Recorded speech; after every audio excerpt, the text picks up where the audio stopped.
ఉమ్మడి నెల్లూరు జిల్లా గూడూరు పట్టణం జనార్దన్ రెడ్డి కాలనీలో ఎమ్మెల్యే పాసం సునీల్ గడప గడపకు వెళ్లి రాష్ట్ర ప్రభుత్వం చేపడుతున్న పథకాలను వివరించి కరపత్రాలు అందజేశారు. ఈ సందర్భంగా మంత్రి జనార్దన్ రెడ్డి మాట్లాడుతూ గత ప్రభుత్వం రాష్ట్రాన్ని సర్వనాశనం చేసిందని, కూటమి ప్రభుత్వం దృఢ సంకల్పంతో పనిచేస్తుందన్నారు. వైఎస్ జగన్ ప్రజల మధ్య చిచ్చుపెడుతూ రౌడీలను రెచ్చగొడుతున్నారన్నారు. ఓటు అనే ఆయుధంతో ప్రజలు 11 మందికే పరిమితం చేశారని అన్నారు. తప్పు చేసిన నాయకులకు శిక్ష తప్పదన్నారు.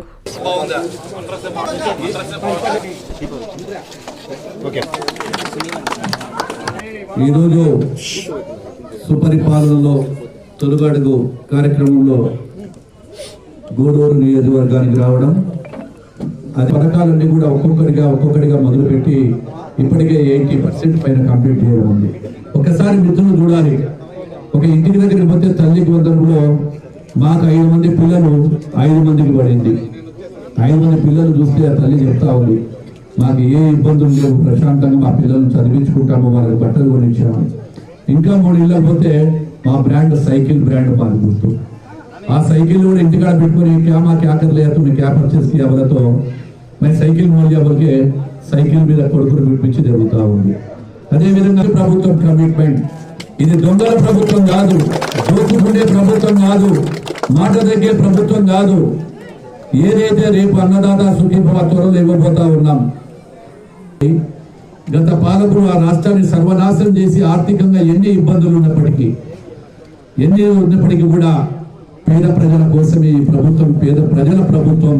అటు సంక్షేమం ఇటు అభివృద్ధి రెండు సమానంగా చేయాలి అనేటువంటి ఒక దృఢ సంకల్పంతో కూటమి ప్రభుత్వం పనిచేస్తా ఉంది. ఈరోజు జగన్మోహన్ రెడ్డి గారు కొత్త ప్రచారాల రాజకీయ ఉనికిని కాపాడుకోవడానికి ప్రజల మధ్యలో చిచ్చు పెడతా ఉన్నారు, రౌడీలను ప్రోత్సహిస్తా ఉన్నారు. ఎక్కడికి వెళ్ళినా కానీ ఈరోజు ఒక రౌడీల రాజ్యం మళ్ళీ రావాలి, దుర్మార్గం పాలనతోనే గెలుస్తామని అనుకుంటుంటే జగన్మోహన్ రెడ్డి గారి కళ్ళ నిజంగానే మీ బటన్ నొక్కింటే, నిజంగానే మీ వల్ల సంక్షేమంలో అందరూ సంతోషంగా ఉంటే ఎందుకు 151 సీట్లకు మీరు 11 సీట్లకే మిగిలిపోయారు? 5 ఎక్కడికి పోయింది? 11కి ఎందుకు మిగిలారు? ప్రజలు మిమ్మల్ని తిరస్కరించారు. మిమ్మల్ని చరదాల చాటును తిరిగి ప్యాలెస్ లో కూర్చున్న వాడు ఈ సంవత్సరం రోజులకే ఈ రోజు ప్రజలు బతికొచ్చారా అని అడుగుతా ఉన్నా. మీకు 5 సంవత్సరాలు ప్రజలు బతికి రాలేదా? ప్రజల కష్టాలు తెలియదా? ప్రజల బాగోగులు చూశారా ఏ రోజైనా? గెలిచిన మొదటి సంవత్సరమే ప్రజల సొమ్మైనటువంటి ప్రజా వేదికలు కూల్చుకొట్టింది మీరు కాదా? ఎక్కడెక్కడ ఉండేటువంటి పైలాలను పగలగొట్టింది మీరు కాదా? ప్రజల సొమ్ముతో కట్టినటువంటి ప్రజా భవనాలను కూల్చింది ఎవరు? మీరా మేమా? ఎవరికి కష్టపూరితనము? ప్రజాస్వామ్యంలో ఎప్పుడు కూడా తెలుగుదేశం పార్టీ తప్పు చేస్తే ఎవరిని కూడా వదిలిపెట్టదు. ప్రజలు తప్పులు చేస్తే ప్రజల సంక్షేమం కోసం, బాగు కోసమే చేస్తాము తప్ప రౌడీజం చేయాలి ఈ రోజు చేయాలంటే ఇలా తెలుగుదేశం ప్రభుత్వం ఎప్పుడు కూడా అందరూ సమానం అనేటువంటి న్యాయం అందరికీ ఒకటే.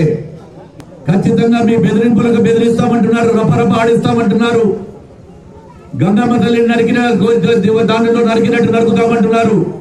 ప్రజలు ఓటు అనే ఆయుధంతో మిమ్మల్ని నరికి పక్కన పడేశారయ్యా వైఎస్ఆర్ పార్టీ నాయకులారా. రపరప ఆడించినారు, ఓటు అని చెప్పి రప్పాడించి 11 మందికే పరిమితం చేశారు. మళ్ళీ అది కూడా రాకుండా చేసుకోవద్దు. సింగిల్ డిజిటల్ కు వెళ్ళిపోతారు మీరు.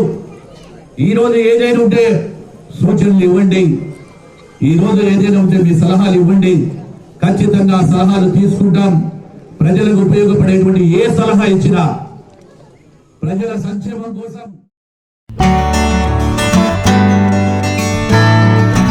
వెంకటగిరిలోని మన చైత్ర హాస్పిటల్ నందు అత్యాధునిక వైద్య పరికరాలతో చిన్నపిల్లలకు మెరుగైన వైద్య సేవలు, పెద్దలకు థైరాయిడ్, అధిక రక్తపోటు, మధుమేహం, విష జ్వరాలు, సాధారణ ఆడవారి సమస్యలకు ఆధునిక వైద్యం అందుబాటులో కలదు.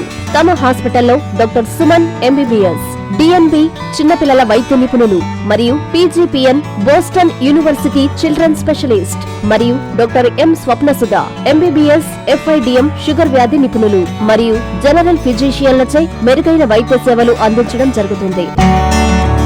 చైత్ర హాస్పిటల్, ఎంఆర్ఓ ఆఫీసు ఎదురు, కాశీపేట, వెంకటగిరి పట్టణం, తిరుపతి జిల్లా.